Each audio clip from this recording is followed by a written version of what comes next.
Welcome to all. എല്ലാവർക്കും നമ്മുടെ ക്ലാസ്സിലേക്ക് സ്വാഗതം. നമ്മൾ നോക്കാൻ പോകുന്ന 7ാം ക്ലാസ്സിലെ സയൻസ് ആണ്. 7ാം ക്ലാസ്സിലെ ന്യൂ SCERT സയൻസ് ആണ്. ആദ്യത്തെ ചാപ്റ്റർ ആയിട്ടുള്ള വിളയിക്കാം നൂറുമേനി എന്നാണ് ചാപ്റ്ററിൻ്റെ പേര് പറയുന്നത്. വിളയിക്കാം നൂറുമേനി എന്നാണ്. നമുക്ക് ചാപ്റ്റർ വൈസ് നോക്കാം. എന്തൊക്കെ പോയിൻറ്റ്സ് ആയിരിക്കാം ഇവിടെ പറയുന്നത് നോക്കാം. പഴങ്ങൾ, പച്ചക്കറികൾ, ധാന്യങ്ങൾ എന്നിവ കൃഷി ചെയ്യുമ്പോൾ നമ്മുടെ ലക്ഷ്യവും ഉണ്ടായിരിക്കുമല്ലോ. എന്തായിരിക്കും? വേഗം ഫലം ഉണ്ടാവണം, നല്ല വിളവ് ലഭിക്കണം, ഫലത്തിന് നല്ല ഗുണനിലവാരം ഉണ്ടായിരിക്കണം എന്നൊക്കെ നമ്മൾ ഒരു ചെടി നടുമ്പോൾ നമ്മൾ ആലോചിക്കാറുള്ള കാര്യങ്ങളാണല്ലേ.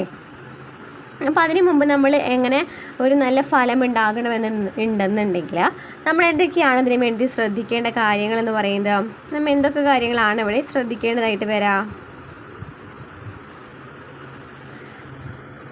നല്ല വിത്തുകൾ തിരഞ്ഞെടുക്കണം അല്ലേ. നല്ല വിത്തുകൾ അല്ലെങ്കിൽ നടീൽ വസ്തുക്കൾ തിരഞ്ഞെടുക്കണം. അതുപോലെ തന്നെ എന്താണ്? സൂര്യപ്രകാശം ലഭിക്കണം അല്ലേ. സൂര്യപ്രകാശം ലഭിക്കുന്ന സ്ഥലത്തായിരിക്കണം വെച്ചിരിക്കുന്നത്. അതുപോലെ തന്നെ മണ്ണ് എന്ന് പറയുന്നത് വളക്കൂറുള്ള മണ്ണായിരിക്കണം അല്ലേ. നമ്മൊരു കൃഷി ചെയ്യുകയാണെന്നുണ്ടെങ്കിൽ വളക്കൂറുള്ള മണ്ണായിരിക്കണം. കാലാവസ്ഥ അതിന് അനുയോജ്യമായിരിക്കണം. അതുപോലെ തന്നെ വളപ്രയോഗം നടത്തണം. അതുപോലെ തന്നെ എന്താണ്? വെള്ളം ഒഴിക്കണം, ജലസേചനം നടത്തണം. പിന്നെ എന്തെങ്കിലും കീടങ്ങളൊക്കെ വരികയാണെന്നുണ്ടെങ്കിൽ അതിനെ നിയന്ത്രിക്കണം. അതൊക്കെ ചെയ്യുകയാണെന്നുണ്ടെങ്കിൽ മാത്രമാണ് നമുക്ക് എന്ത് കിട്ടുള്ളൂ? നല്ല ഫലമുള്ള ഒരു കായല്ലേ, നല്ല ഫലം എന്ന് പറയുന്നത് കിട്ടുള്ളൂ. ഓക്കെ, അപ്പോൾ വിത്തുകളും നടീൽ വസ്തുക്കളെ കുറിച്ച് പറയുന്നുണ്ട്. നമുക്കറിയാം, ഒരു ചെടിയിൽ നിന്നും ഒരു ഫലം ഉണ്ടാകുകയാണെന്നുണ്ടെങ്കിൽ നോക്കിയേ, ഇപ്പോൾ കയ്പ നൽകിയിട്ടുണ്ട് അല്ലേ, കയ്പയ്ക്ക് നൽകിയിട്ടുണ്ട്. അതിൽ നിന്ന് ഫലം എന്ന് പറയുന്നത് എന്താണ്? കയ്പയ്ക്കാണ്. അതിൻ്റെ ഉള്ളിൽ കാണുന്നതാണ് വിത്ത് എന്ന് പറയുന്നത് അല്ലേ. അപ്പോൾ വിത്ത് എവിടെയാണ് ഉണ്ടായത്? കയ്പയ്ക്കയുടെ ഉള്ളിൽ അല്ലേ. ഫലത്തിൻ്റെ ഉള്ളിലാണ് എന്തുണ്ടായിട്ടുള്ളത്? വിത്ത് ഉണ്ടായിട്ടുള്ളത്. വിത്ത് എവിടെയാണ് ഉണ്ടാകുന്നത്? ഫലം ഉണ്ടാകുന്നതോ എന്ന് ചോദിച്ചിട്ടുണ്ട് അല്ലേ. നമുക്ക് നോക്കാം. മികച്ച വിത്ത് തിരഞ്ഞെടുക്കുവാനായിട്ട് എന്തെല്ലാം ഘടകങ്ങൾ പരിഗണിക്കണമെന്നും ക്വസ്റ്റ്യൻ നൽകിയിട്ടുന്ന ആൻസറൊക്കെ ഇതിൽ തന്നെ പറയുന്നുണ്ട് കേട്ടോ. നമുക്ക് ചെടികൾ ശ്രദ്ധിക്കാൻ പറഞ്ഞിട്ടുണ്ട്. ഒരു ചെടിയിൽ തന്നെ നോക്കി ധാരാളം തക്കാളി ഉണ്ടായിട്ടുണ്ട് അല്ലേ. കുറേ തക്കാളി ഉണ്ടായിട്ടുണ്ട്. പക്ഷേ അടുത്ത പിക്ചർ നമുക്ക് കാണുന്നുണ്ടെങ്കിൽ കുറച്ച് തക്കാളി മാത്രമാണ് ഉള്ളത് അല്ലേ. ആദ്യം ഉണ്ടാകുന്ന ഫലങ്ങളും അവസാനം ഉണ്ടാകുന്ന ഫലങ്ങളും വിത്ത് ശേഖരിക്കുന്നതിന് അനുയോജ്യമാണോ എന്ന് ചോദിച്ചിട്ടുണ്ട്. അപ്പോൾ നമുക്ക് നോക്കാം. ഒരു ചെടിയുടെ മധ്യകാലത്ത് ഉണ്ടാകുന്ന മൂപ്പെത്തിയ ഫലത്തിൽ നിന്നാണ് വിത്ത് എടുക്കേണ്ടത്. അപ്പോൾ ഒരു വിത്ത് എടുക്കുകയാണെന്നുണ്ടെങ്കിൽ ഒരു ചെടിയുടെ മധ്യകാലത്ത് ഉണ്ടാകുന്ന മൂപ്പെത്തിയ ഫലമുണ്ടാകല്ലോ, അതിൽ നിന്നാണ് വിത്ത് എടുക്കേണ്ടത്. വെണ്ട, പയർ തുടങ്ങിയവയിൽ ഒരു ഫലത്തിൽ തന്നെ ധാരാളം വിത്തുകൾ ഉണ്ടാകും. നമുക്കറിയാവുന്ന കാര്യമാണ് അല്ലേ. പയറൊക്കെ ആണെന്നുണ്ടെങ്കിൽ കുറേ ഒരു പയറിനുള്ളിൽ എന്താണ്? കുറേ വിത്തുകളുണ്ട്. അതുപോലെ തന്നെ വെണ്ടയാണെന്നുണ്ടെങ്കിലും കുറേ കുഞ്ഞു കുരുക്കളുണ്ടല്ലോ. അപ്പോൾ അതാണ് വിത്തുകൾ എന്ന് പറയുന്നത്. അപ്പോൾ നമുക്കറിയാം ഒരെണ്ണത്തിൽ തന്നെ എന്തുണ്ട്? പലതരം വിത്തുകളുണ്ട്. അപ്പോൾ നമുക്ക് ഈ വിത്തുകളൊക്കെ നമുക്ക് കറക്റ്റ് നോക്കിയെടുക്കാനായിട്ട് പറ്റുമോ? ഇല്ല അല്ലേ. നമ്മൾ എന്ത് ചെയ്യും? വിത്ത് മുളപ്പിച്ചതിന് ശേഷം അതിൽ നിന്നും നല്ല ചെടികൾ നോക്കിയിട്ടാണ് അല്ലേ തിരഞ്ഞെടുക്കുന്നത്. അങ്ങനെയാണ് നമ്മൾ ഓരോന്നും ശ്രദ്ധിക്കുന്നത്. ഇനി പയർ വിത്ത് തിരഞ്ഞെടുക്കുമ്പോൾ എന്തൊക്കെയാണ് നോക്കിയേ? ഒരു വിത്തിന് ആകൃതി നോക്കും. അതുപോലെ തന്നെ ഭാരം, വലിപ്പം, പുറതോട് എന്നിവയൊക്കെ നോക്കേണ്ടതായിട്ടുണ്ട്.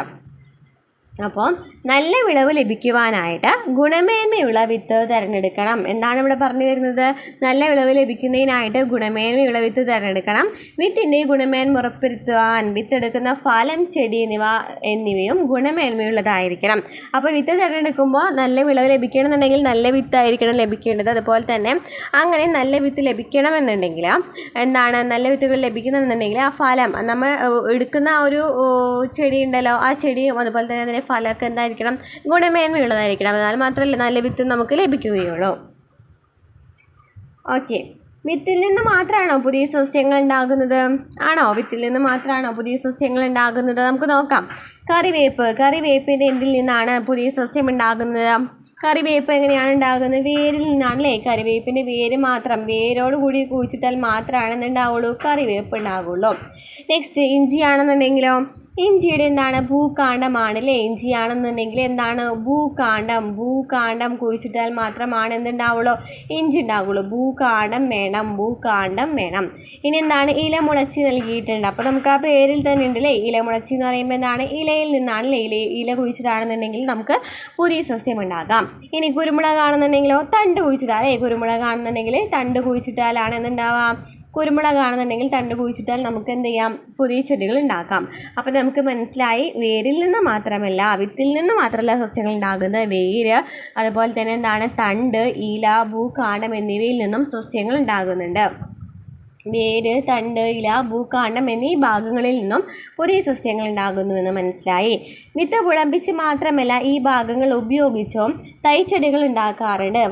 എന്താ മനസ്സിലായത്? വിത്ത് മുളപ്പിച്ചിട്ടും നമുക്ക് ഉണ്ടാകാനായിട്ട് പറ്റും. അതല്ലാതെ തന്നെ ഇങ്ങനെ ഈ ഭാഗങ്ങൾ ഉപയോഗിച്ചിട്ടും തൈച്ചെടികൾ ഉണ്ടാക്കാം. അതിനെയാണ് എന്ന് പറയുന്നത് നടീൽ വസ്തുക്കൾ എന്ന് പറയുന്നത്. അപ്പോൾ അതിനാൽ ഇവയെ നടീൽ വസ്തുക്കൾ എന്ന് പറയാം. അപ്പോൾ വിത്താണെന്നുണ്ടെങ്കിലും നടീൽ വസ്തുവാണ്. അതുപോലെ തന്നെ നമ്മൾ ഏതെങ്കിലും ഒരു ഭാഗം വേര്, കാണ്ഡം, തണ്ട്, അതുപോലെ തന്നെ എന്താണ് ഇല എന്നിവയൊക്കെ എന്താണ് ഒരു സസ്യത്തിൻ്റെ ഭാഗങ്ങളാണ്. അപ്പോൾ അത് കുഴിച്ചിട്ടാണെന്നുണ്ടെങ്കിലും നമുക്ക് എന്തുണ്ടാക്കാനായിട്ട് പറ്റും? പുതിയ സസ്യങ്ങൾ ഉണ്ടാക്കാനായിട്ട് പറ്റും. അതിനെ നമുക്ക് എന്ത് വിളിക്കാം? നടീൽ വസ്തുക്കൾ എന്ന് വിളിക്കാം. ഓക്കെ, ഇനി എന്താണ് കായിക പ്രജനനം, ലൈംഗിക പ്രത്യുൽപാദനം എന്നൊക്കെ വെച്ചാൽ ഒരു സസ്യത്തിൻ്റെ നമുക്ക് ചോദിക്കാറുണ്ടല്ലേ കായിക പ്രജനനം എന്താണെന്ന് ചോദിച്ചിട്ടുണ്ട് കേട്ടോ. അത് പഠിച്ചു വയ്ക്കുക. ഒരു സസ്യത്തിൻ്റെ കായിക ഭാഗങ്ങളായിട്ടുള്ള വേര്, തണ്ട്, ഇല, ഭൂകാണ്ഡം എന്നിവയിൽ നിന്നും പുതിയ തൈകൾ ഉണ്ടാകുന്ന പ്രക്രിയയാണ് കായിക പ്രജനനം എന്ന് പറയുന്നത്. നമ്മളിപ്പോൾ പറഞ്ഞാണല്ലോ, എക്സാമ്പിൾ പറഞ്ഞിട്ടുണ്ടായിരുന്നു. അപ്പോൾ ഇതുപോലെ ഒരു സസ്യത്തിൻ്റെ കായിക ഭാഗങ്ങളായിട്ടുള്ള ഈ വേര്, തണ്ട്, ഇല, ഭൂകാണ്ഡം എന്നിവയിൽ നിന്നൊക്കെ പുതിയ ചെടികൾ ഉണ്ടാവുകയാണെന്നുണ്ടെങ്കിൽ അതിന് നമ്മളെന്ന് വിളിക്കാം? കായിക പ്രജനനം എന്നാണ് വിളിക്കുന്നത്. ഇതെന്താണ്? ഒരു അലൈംഗിക പ്രത്യുൽപാദനമാണ്. വിത്തുകൾ ഉണ്ടാകുന്നതാണ് ലൈംഗിക പ്രത്യുൽപാദനം എന്ന് പറയുന്നത്. അപ്പോൾ വിത്തുകൾ ഉണ്ടാകുന്നതിന് ലൈംഗിക പ്രത്യുൽപാദനം എന്ന് പറയും. അതല്ല വേര്, തണ്ട്, ഇല, ഭൂകാണ്ഡം എന്നിവയൊക്കെ വെച്ചിട്ടാണ് സസ്യങ്ങൾ ഉണ്ടാകുന്നതെന്നുണ്ടെങ്കിൽ എന്ത് പറയാം? അതിനെ എന്തെന്ന് പറയാം? കായിക പ്രജനനം എന്ന് പറയാം. അങ്ങനെ വിത്ത് മുളച്ചും തൈകൾ ഉണ്ടാകുമെന്ന് നമ്മൾ നേരത്തെ പറഞ്ഞിട്ടുണ്ടായിരുന്നു. അപ്പോൾ കായിക പ്രജനനവും അതുപോലെ തന്നെ ലൈംഗിക പ്രത്യുൽപാദനം തമ്മിലുള്ള വ്യത്യാസം എന്താണ്? വിത്താണെന്നുണ്ടെങ്കിൽ, വിത്ത് മുളയ്ക്കുകയാണെന്നുണ്ടെങ്കിൽ അതിൻ്റെ ലൈംഗിക പ്രത്യുൽപാദനം എന്ന് പറയും. അതല്ല അതിൻ്റെ കായിക ഭാഗങ്ങളായിട്ടുള്ള വേര്, തണ്ട്, ഇല, ഭൂകാണ്ഡം എന്നിവയിൽ നിന്നാണ് പുതിയ തൈകൾ ഉണ്ടാകുന്നതെന്നുണ്ടെങ്കിൽ അതിനെന്ത് പറയാം? കായിക പ്രജനനം എന്നാണ് പറയുന്നത്. അപ്പോൾ നമുക്കൊരു പിക്ചർ നൽകിയിട്ടുണ്ട് അല്ലേ? കായിക പ്രജനനവും അതുപോലെ തന്നെ ലൈംഗിക പ്രത്യുൽപാദനം ആണ് നൽകി ഓരോ സസ്യങ്ങളുടെയും എന്താണെന്ന് പറയാനായിട്ട് പറഞ്ഞിട്ടുണ്ട്. നമുക്ക് നോക്കാം എന്താണെന്ന് ഫസ്റ്റ് നൽകിയിട്ടുള്ളത്. വേരിൽ നിന്ന് ഉണ്ടാകുന്നതാണ് ശീമപ്ലാവ് എന്ന് പറഞ്ഞിട്ടുണ്ട് അല്ലേ? അപ്പോൾ വേരിൽ നിന്ന് പ്ലാവ് ഉണ്ടാകുന്നത് വേരിൽ നിന്നാണ്. അതുപോലെ തന്നെ എന്താണ് നമ്മൾ നേരത്തെ പറഞ്ഞിട്ടുണ്ടായിരുന്നു അല്ലേ? കറിവേപ്പ് അതുപോലെ തന്നെ വേപ്പൊക്കെ എന്താണ് വേരിൽ നിന്ന് ഉണ്ടാകുന്നതാണെന്ന് പറഞ്ഞിട്ടുണ്ടായിരുന്നു. ഓക്കെ, ഇനി കാണ്ഡം വെച്ചിട്ട് ഏതൊക്കെയായിരിക്കും? ചെമ്പരത്തി അല്ലേ? ചെമ്പരത്തി എന്ന് പറയുന്നത് എന്താണ്? കാണ്ഡം വെച്ചിട്ട് ഒടിച്ചു കൊത്താവുന്നതാണ് ചെമ്പരത്തി. അതുപോലെ തന്നെ മരച്ചീനി അല്ലേ? നമുക്കറിയാം മരച്ചീനി എന്ന് പറയുന്നതും എന്താണ്? കാണ്ഡം വെച്ചിട്ടുണ്ടാകുന്നതാണ് അല്ലേ? മരച്ചീനി എന്ന് പറയുന്നതും ഒടിച്ചു കൂത്തിയിട്ടുണ്ടാകുന്നതാണ് അല്ലേ മരച്ചീനി എന്ന് പറയുന്നതും. ഇനി ഇലയാണെങ്കിലോ ഇലമുളച്ചി, അതുപോലെ തന്നെ നിലപ്പന, ബിഗോണിയ എന്ന് പറയുന്ന സസ്യങ്ങളൊക്കെ എന്താണ്? ഇല വെച്ചിട്ടുണ്ടാകുന്നതാണ്. ഇനി ഭൂകാണ്ഡം എന്താണ്? വാഴ അല്ലേ? വാഴ, മഞ്ഞൾ, ഇഞ്ചി, വാഴ, മഞ്ഞൾ, ഇഞ്ചിയൊക്കെ നമുക്കറിയാലോ അല്ലേ? അതൊക്കെ എന്താണ്? ഭൂകാണ്ഡം വെച്ചിട്ട് ഉണ്ടാക്കാവുന്ന പുതിയ സസ്യങ്ങളാണ്. ഇനി ലൈംഗിക പ്രത്യുൽപാദനം എന്ന് വെച്ചാൽ വിത്താണ് അല്ലേ? നമുക്കറിയാം മുരിങ്ങ, വെണ്ട, പയർ, അതുപോലെ തന്നെ നെല്ല് എന്നിവയൊക്കെ എന്താണ്? വിത്ത് വഴി ഉണ്ടാകുന്നതാണ് അല്ലേ? വിത്ത് മുളച്ചിട്ടുണ്ടാകുന്നതാണ്. അപ്പോൾ ഇത്രയാണ് ഈ ഒരു ഭാഗത്ത് പറയുന്നത്. മുരിങ്ങയില വിത്ത് മുളച്ചും കമ്പ് മുറിച്ച് നട്ടും പുതിയ തൈച്ചെടികൾ ഉണ്ടാക്കാം. നമുക്കറിയാം മുരിങ്ങയിലാണെന്നുണ്ടെങ്കിൽ മുരിങ്ങക്കായ ഉണ്ടാവുകയാണെന്നുണ്ടെങ്കിൽ നമുക്ക് വിത്ത് മുളയ്ക്കാം. അതല്ല അതിൻ്റെ കമ്പ് മുറിച്ച് നടാണെന്നുണ്ടെങ്കിൽ എന്തുണ്ടാവാം? പുതിയ തൈച്ചെടികൾ ഉണ്ടാക്കാം. അങ്ങനെ ഇതുപോലെ ലൈംഗിക പ്രത്യുൽപാദനം വഴിയും കായിക പ്രജനനം വഴിയും പുതിയ തലമുറയെ സൃഷ്ടിക്കുന്ന സസ്യങ്ങളുണ്ട്. രണ്ടും കൂടിയിട്ടില്ലേ? നമ്മൊന്നില്ലെങ്കിൽ വിത്ത് മുളയ്ക്കാം, അല്ലാന്നുണ്ടെങ്കിൽ ഏതെങ്കിലും ഒരു ഭാഗം കുഴിച്ചിട്ടിട്ട് ഉണ്ടാകാം സസ്യം. അപ്പോൾ അതിനെയാണെന്ന് പറയുന്നത്. അങ്ങനെ ചെയ്യുന്ന പല സസ്യങ്ങളുണ്ടെന്നാണ് പറയുന്നത്. അപ്പോൾ ഏതൊക്കെ സസ്യങ്ങളായിരിക്കാം? വേപ്പ് അല്ലേ? വേപ്പ് എന്ന് പറയുന്നത് ശീമക്കൊന്ന എന്ന് പറയുന്നതും അതുപോലെ തന്നെ വേപ്പ് നമുക്കറിയാം വേര് വഴിയും അതുപോലെ തന്നെ അതിൽ നിന്ന് നമുക്ക് കായ് ഉണ്ടാവുകയാണെന്നുണ്ടെങ്കിൽ കായ് മുളയ്ക്കില്ലേ? അതും വേപ്പ് എന്ന് പറയുന്നത്. അതുപോലെ തന്നെ മുരിങ്ങ നമ്മൾ പറഞ്ഞു അല്ലേ? മുരിങ്ങ എന്ന് പറയുന്നത് നമ്മൾ പറഞ്ഞിട്ടുണ്ടായിരുന്നു. മുരിങ്ങ എന്ന് പറയുന്നതും വിത്ത് ഉണ്ടാകാം, അതുപോലെ തന്നെ അതിൻ്റെ ഒടിച്ചു കൂത്താണെന്നുണ്ടെങ്കിൽ ഉണ്ടാവാമെന്ന് പറഞ്ഞു. അതുപോലെ തന്നെ എന്താണ്? 4 മണിപ്പൂ എന്ന് പറയുന്നത് വിത്ത് വെച്ചിട്ടുണ്ടാകാം. അതുപോലെ തന്നെ എന്താണ്? നമുക്ക് ഒടിച്ചു കുത്തിയിട്ടും ഉണ്ടാക്കാവുന്നതാണ്. അതുപോലെ തന്നെ വേര് വഴി ഉണ്ടാക്കാം 4 മണിപ്പൂവ. ഇനി മൈലാഞ്ചി നമുക്കറിയാം. മൈലാഞ്ചി ഒടിച്ചു കൂത്താണെന്നുണ്ടെങ്കിൽ എന്തുണ്ടാകാം? മൈലാഞ്ചി ഉണ്ടാകും. അതുപോലെ തന്നെ അതിൽ വിത്ത് ഉണ്ടായിരിക്കില്ലേ? വിത്ത് മുളച്ചിട്ടും ഉണ്ടാകുന്നുണ്ട്. ഓക്കെ ആണല്ലോ? അപ്പോൾ ഏതൊക്കെയാണ്? ശീമക്കൊന്ന, വേപ്പ്, മുരിങ്ങ, 4 മണി, മൈലാഞ്ചി. നമ്മുടെ അടുത്ത പുറത്തുള്ള സസ്യങ്ങളൊക്കെ ഒന്ന് നോക്കുകയാണെന്നുണ്ടെങ്കിൽ നമുക്കറിയാനായിട്ട് പറ്റും. കൃഷി ചെയ്യുമ്പോൾ നല്ല വിത്ത് തിരഞ്ഞെടുക്കുന്നത് പോലെ പ്രധാനമാണ് നല്ല നടീൽ വസ്തുക്കളുടെ തിരഞ്ഞെടുപ്പും. ഗുണമേന്മയുള്ള സസ്യങ്ങളിൽ നിന്നും നടീൽ വസ്തുക്കൾ തിരഞ്ഞെടുക്കാൻ ശ്രദ്ധിക്കണം. നമ്മൾ പറഞ്ഞില്ലേ, നല്ല സസ്യങ്ങളിൽ നിന്ന് മാത്രമാണ് നമുക്കത് ഇപ്പോൾ ജസ്റ്റ് ഒരു ഒടിച്ചു കുത്താൻ പോലും ഒരു കൊമ്പെടുക്കുകയാണെന്നുണ്ടെങ്കിൽ നല്ല സസ്യമായിരിക്കണം. എന്നാൽ മാത്രമാണ് അത് നമ്മൾ നല്ല ഫലങ്ങൾ ഉണ്ടായിരിക്കുള്ളൂ. അപ്പോൾ അതിനനുസരിച്ച് വേണം സസ്യങ്ങൾ തിരഞ്ഞെടുക്കുന്നതിനായിട്ട്. അപ്പോൾ 2 സംഭാഷണം നൽകിയിട്ടുണ്ടല്ലോ. നന്നായി പഴുത്ത വലിയ പേരയ്ക്കയാണ്, അതിനൊരു കമ്പ് തരാമെന്ന് ചോദിച്ചിട്ടുണ്ട്. അപ്പോൾ പറയുകയാണെന്ന് കമ്പും പേരയ്ക്കൊക്കെ തരാം, പക്ഷെ എന്താണ് പേരയുടെ കമ്പ് മുളയ്ക്കോ, വിത്ത് മുളച്ച് മരമായിട്ട് കായുണ്ടാകാൻ കുറേ വർഷം എടുക്കില്ലേ എന്നും ചോദിക്കുന്നുണ്ട്. അപ്പോൾ നമുക്ക് നോക്കാം. ഫലങ്ങളും വിത്തുകളും ഉണ്ടാകുന്നത് പരാഗണം വഴിയാണ്. നമുക്കറിയാം അല്ലേ, ഫലങ്ങളും അതുപോലെ തന്നെ വിത്തുകളൊക്കെ ഉണ്ടാകുന്നതാണ് പരാഗണം വഴിയാണ്. ഇങ്ങനെ ഉണ്ടാകുന്ന സസ്യങ്ങൾക്ക് മാതൃസസ്യത്തിൻ്റെ ഗുണങ്ങൾ മാത്രമാണ് ലഭിക്കുന്നത്. ഒരു ചെടിയുടെ കമ്പ് മുളപ്പിച്ച് പുതിയ ചെടി ഉണ്ടാക്കുകയാണെന്നുണ്ടെങ്കിലോ അതിന് മാതൃസസ്യത്തിൻ്റെ അതേ ഗുണങ്ങൾ തന്നെയല്ലേ ഉണ്ടാകുക. നമ്മളൊരു ചെടിയുടെ കമ്പ് മുളപ്പിക്കുക, അതായത് ഒരു ചെടിയുടെ നമ്മൾ കമ്പ് ഒടിച്ചിട്ട് നമ്മൾ കുഴിച്ചിട്ടാണെന്നുണ്ടെങ്കിൽ നമ്മൾ അതേ സസ്യത്തിന് അതിലുള്ള എല്ലാ ഗുണങ്ങളും തന്നെ ഉണ്ടായിരിക്കും ഇനി നമ്മൾ നടുന്ന സസ്യത്തിനും ഉണ്ടായിരിക്കും. ചെമ്പരത്തി, മരച്ചീനി, മധുരക്കിഴങ്ങ് എന്നിവയൊക്കെ എന്താണ് കാണ്ഡം എളുപ്പത്തിൽ മുളപ്പിക്കുക അല്ലെ. നമ്മൾ നേരത്തെ പറഞ്ഞായിരുന്നു വാഴ, ചെമ്പരത്തി, മരച്ചീനി, മധുരക്കിഴങ്ങൊക്കെ ആണെങ്കിൽ കാണ്ഡം വെച്ചിട്ട് നമുക്ക് മുളപ്പിക്കാനായിട്ട് പറ്റും. എന്നാൽ പേരയുടെ കമ്പ് നട്ടാൽ മുളയ്ക്കാൻ പ്രയാസമാണ്. കമ്പിൽ വേര് മുളപ്പിക്കാൻ കഴിഞ്ഞാൽ അപ്പോൾ എന്താണ് പറയുന്നത്, പേരയുടെ കമ്പ് നട്ടിട്ട് അത് മുളപ്പിക്കുക എന്ന് പറയുന്നത് കുറച്ച് പ്രയാസമുള്ള കാര്യമാണ്. വേര് വെച്ചിട്ടൊക്കെ ആണെങ്കിൽ നമുക്ക് പെട്ടെന്ന് ഉണ്ടാക്കാനായിട്ട് പറ്റും. കമ്പ് വെച്ചിട്ടാക്കാനാണെന്നുണ്ടെങ്കിൽ കുറച്ച് പ്രയാസമുള്ള കാര്യമാണ്. അപ്പോൾ നമുക്കറിയാം അല്ലേ, പല വഴികളും ഇപ്പോൾ ഉണ്ട്. നമുക്ക് ഒരു സസ്യത്തിൻ്റെ അതേ ഗുണങ്ങളുള്ള വേറൊരു സസ്യം ഉണ്ടാക്കുന്നതിനായിട്ട് വേറെ കുറേ സംഭവങ്ങളുണ്ട്. അത് ഏതൊക്കെയാണെന്ന് നമുക്ക് നോക്കാം. പതിവയ്ക്കൽ എന്നാണ് ലെയറിങ്, പതിവയ്ക്കൽ അല്ലെങ്കിൽ ലെയറിങ് എന്നാണ് പറയുന്നത്. നോക്കാം. പേര, സപ്പോട്ട, ചാമ്പ, ബദാം, അത്തി തുടങ്ങിയ സസ്യങ്ങളിൽ മാതൃസസ്യത്തിൻ്റെ കമ്പുകളിൽ വേര് മുളപ്പിച്ച ശേഷം ആ ഭാഗം മുറിച്ച് നട്ടിട്ട് പുതിയ തൈകൾ ഉണ്ടാക്കാനായിട്ട് പറ്റും. ഏതൊക്കെയാണ്? പേര, സപ്പോട്ട, ചാമ്പ, ബദാം, അത്തി തുടങ്ങിയ സസ്യങ്ങളിൽ മാതൃസസ്യത്തിൻ്റെ കമ്പുകളിൽ വേര് മുളപ്പിച്ചിട്ട് അവരുടെ അതായത് ആ ഒരു ചെടിയുടെ ഒരു കമ്പുണ്ടല്ലോ, ആ കമ്പ് എന്ത് ചെയ്യണം, ആ കമ്പുകളിൽ വേര് മുളപ്പിക്കുകയാണ് ചെയ്യുന്നത്. അങ്ങനെ നമുക്ക് ആ ഭാഗം മുറിച്ചിട്ട് നമുക്ക് പുതിയ തൈകൾ ഉണ്ടാക്കാനായിട്ട് പറ്റും. അതിൻ്റെ സ്റ്റെപ്പ് വൈസ് ആയിട്ട് പറയുന്നുണ്ട്, നമുക്ക് നോക്കാം. ഫസ്റ്റ് എന്താണ്, മാതൃസസ്യത്തിൽ നിന്നും പെൻസിൽ വണ്ണമുള്ളൊരു കമ്പ് തിരഞ്ഞെടുക്കാം. അപ്പോൾ നമ്മളൊരു കമ്പ് തിരഞ്ഞെടുക്കേണ്ട ഒരു നല്ല കമ്പ് തിരഞ്ഞെടുത്തു, നല്ല വണ്ണമുള്ള കമ്പ് തിരഞ്ഞെടുത്തു. പ്രധാന തടിയിൽ നിന്നുള്ളതാണ് കൂടുതൽ നല്ലത്. ഈ കമ്പിൽ 2 പർവ്വങ്ങൾക്കിടയിലുള്ള തൊലി 2-3 സെൻറ്റിമീറ്റർ നീളത്തിൽ വളയാകൃതിയിൽ ചെത്തി മാറ്റുക. അപ്പോൾ ഒരു കമ്പ് ഉണ്ടായിരിക്കില്ല, ഈ കമ്പിൻ്റെ ഇടയിലായിട്ട് ഒരു നടുക്കായിട്ട് എന്ത് ചെയ്യാം, ഒരു ചെറിയൊരു വളയം പോലെ വെച്ചിട്ട് 2-3 സെൻറ്റിമീറ്റർ വളയത്തിൽ ചെത്തി മാറ്റുക തൊലി. എന്നിട്ട് അവിടെ ചകിരിച്ചോറ്, മണ്ണ്, ചാണകപ്പൊടി എന്നിവ ചേർന്ന മിശ്രിതം ചെറിയ നനവോടെ ഈ ഭാഗത്ത് വെച്ച ശേഷം ഒരു പോളിത്തീൻ കവർ ഉപയോഗിച്ച് പൊതിഞ്ഞെടുക്കുക. ആവശ്യമെങ്കിൽ ഇടയ്ക്ക് നനയ്ക്കണം. അപ്പോൾ നമുക്കറിയാമല്ലേ, വേര് മുളയ്ക്കണം എന്നുണ്ടെങ്കിൽ എന്ത് വേണം, കുറച്ച് നനവ് വേണം അല്ലേ, കുറച്ച് ജലമുണ്ടായിരിക്കണം. അതുപോലെ തന്നെ എന്തൊക്കെ വേണം, മണ്ണ് വേണം അല്ലേ. അപ്പോൾ അങ്ങനെ അതാണ് പറയുന്നത്. ചകിരിച്ചോറ്, മണ്ണ്, ചാണകപ്പൊടിയൊക്കെ നീവ ചേർന്ന മിശ്രിതം കാണുമ്പോൾ പെട്ടെന്ന് മുളയ്ക്കും വേര്. അപ്പോൾ അതുപോലെ തന്നെ ഒരു പോളിത്തീൻ കവർ കൊണ്ട് അത് പൊതിഞ്ഞ് വെക്കാൻ പറയുന്നുണ്ട്. കുറച്ച് വെള്ളം ഒന്ന് കിട്ടാൻ വേണ്ടിയിട്ട് എന്ത് ചെയ്യണം, ഇടയ്ക്ക് നനച്ച് കൊടുക്കുകയും വേണം. അപ്പോൾ നമ്മൾ എന്ത് ചെയ്തു, ഒരു കമ്പ് മുറിച്ച് മാറ്റി ആ ഒരു ഭാഗം തൊലി ചെത്തി മാറ്റിയിട്ട് ആ ഒരു ഭാഗത്ത് എന്ത് ചെയ്യാണ്, കുറച്ച് മണ്ണൊക്കെ ഇട്ടിട്ട് പൊതിഞ്ഞ് വെക്കുകയാണല്ലേ, പോളിത്തീൻ കവറോട് നമ്മൾ പൊതിഞ്ഞ് വെച്ചോ. എന്നിട്ട് 2 മാസത്തിനകം പതിവെച്ച ഭാഗത്ത് ധാരാളം വേരുകൾ ഉണ്ടായിട്ടുണ്ടാകും. വേര് മുളച്ച കമ്പ് പതിവെച്ചതിന് ശേഷം താഴെ മുറിച്ച് ചെടിച്ചട്ടിയിലെ ഗ്രോ ബാഗിലൊക്കെ നടാവുന്നതാണ്. വളർന്നു തുടങ്ങിയാൽ മണ്ണിലേക്ക് മാറ്റി നടാം. അപ്പോൾ നമ്മൾ ആ ഒരു ഭാഗത്ത് നിന്നുണ്ടാകും കുറച്ച് നാളുകൾക്ക് ശേഷം വേരുകൾ ഇങ്ങനെ വന്നിട്ടുണ്ടായിരിക്കും. എന്നിട്ട് ആ ഒരു ഭാഗം മുറിച്ച് മാറ്റിയിട്ട് നമുക്ക് എന്ത് ചെയ്യാം, പുതിയ ചെടി ഉണ്ടാക്കുന്നതിനായിട്ട് പറ്റുമെന്നാണ് പറയുന്നത്. അപ്പോൾ എന്താണ് പതിവയ്ക്കൽ എന്ന് വെച്ചാൽ നമ്മൾ മനസ്സിലാക്കിയില്ലേ, മാതൃസസ്യത്തിൻ്റെ കമ്പുകളിൽ വേര് മുളപ്പിച്ച ശേഷം ആ ഭാഗം മുറിച്ച് നട്ട് പുതിയ തൈകൾ ഉണ്ടാക്കുന്നതിനെയാണ് പതിവയ്ക്കൽ എന്ന് പറയുന്നത്. മാതൃസസ്യത്തിൻ്റെ കമ്പുകളിൽ വേര് മുളപ്പിച്ച ശേഷം ആ ഭാഗം മുറിച്ച് നട്ട് പുതിയ തൈകൾ ഉണ്ടാകുന്ന രീതി എങ്ങനെയാണെന്ന് പറയുന്നത്, പതിവയ്ക്കൽ എന്ന് പറയുന്നത്. അപ്പോൾ ഈ പതിവയ്ക്കൽ എന്ന് പറയുന്നത് നാഗപതിവയ്ക്കലൊക്കെ ഉണ്ട് കേട്ടോ. നമുക്ക് എന്താണെന്ന് നോക്കാം. നാഗപതിവയ്ക്കൽ എന്ന് വെച്ചാൽ എന്താണ്, കുരുമുളക് പോലുള്ള ചെടികളുടെ നീളമുള്ള ശാഖകൾ മണ്ണിനടിയിലേക്ക് വളച്ചു വെച്ച് പല ഭാഗങ്ങളിൽ ഇടവിട്ട് മണ്ണിട്ട് മൂടിയും പതിവയ്ക്കാം. അതായത് കുരുമുളക് ഉണ്ടാവുകയാണെന്നുണ്ടെങ്കിൽ നമുക്കത് വളച്ചിട്ട്, അതായത് ആ തണ്ട് എന്ന് പറയുന്നത് എന്ത് ചെയ്യാം, മണ്ണിനോട് ചേർന്ന് വെക്കുന്ന രീതിയിൽ അങ്ങനെ വെച്ചാൽ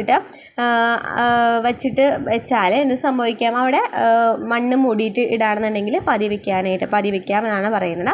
അതായത് നമ്മളൊരു കുരുമുളക് അല്ലെങ്കിൽ വേറെ എന്തെങ്കിലും വളഞ്ഞു പോകുന്ന സസ്യങ്ങൾ ഒക്കെ ഉണ്ടായിരിക്കുമല്ലോ, അപ്പോൾ അങ്ങനെ നമുക്കറിയാലേ സാധാ ചെടികളൊക്കെ ഈ കാണ്ഡത്തിൽ നിന്നും ഉണ്ടാകുന്ന സസ്യങ്ങളൊക്കെ നമുക്ക് മണ്ണിനോട് ചേർന്ന് കിടക്കുകയാണെന്നുണ്ടെങ്കിൽ ആ ഒരു ഭാഗം മണ്ണ് കുറച്ച് മൂടിയിടാണെന്നുണ്ടെങ്കിൽ അല്ലെങ്കിൽ മണ്ണിനോട് ഭാഗത്ത് കൂടി മൂടിച്ചേരാണെന്നുണ്ടെങ്കിൽ എന്ത് സംഭവിക്കാം, അവിടെ പുതിയ സസ്യങ്ങൾ ഉണ്ടാകുന്നതിനായിട്ട് വേരോട് കൂടിയ പുതിയ സസ്യം ഉണ്ടാകുന്നതിനായിട്ട് കാണാം. അതിനാണ് നാഗപതിവയ്ക്കൽ എന്ന് പറയുന്നത്. ഇനി വായുവിൽ പതിവയ്ക്കുന്നത് എങ്ങനെയാണ്? വായുവിൽ പതിവയ്ക്കൽ എന്ന് പറയുന്നത് പേര, കശുമാവ്, സപ്പോട്ട, റോസ്, ചാമ്പ, അത്തി, ബദാം എന്നിവയൊക്കെ എന്താണ് വായുവിൽ പതിവയ്ക്കുന്നതാണ്. വായുവിൽ പതിവയ്ക്കുന്ന നമ്മൾ നേരത്തെ പറഞ്ഞ കാര്യങ്ങൾ അല്ലേ, പേര, കശുമാവ്, സപ്പോട്ട, റോസ്, ചാമ്പ, അത്തി, ബദാം ഒക്കെ എന്താണ് വായുവിൽ പതിവയ്ക്കലാണ്. നാഗപതിവയ്ക്കൽ നമ്മൾ പറഞ്ഞില്ലേ വളഞ്ഞിട്ട് വെക്കുന്നതാണ്. അതിലേക്ക് ബോഗൺവില്ല, മുല്ല, പിച്ചി, കുരുമുളക്, മുന്തിരി, ജമന്തി, വെറ്റില എന്നിവയൊക്കെ അതുപോലെ വയ്ക്കാവുന്നതാണ്. വളച്ചിട്ട് നമുക്ക് പുതിയ സസ്യം ഉണ്ടാക്കാം അല്ലേ. ബോഗൺവില്ല, മുല്ല, പിച്ചി, കുരുമുളക്, മുന്തിരി, ജമന്തി, വെറ്റില എന്നിവയൊക്കെ.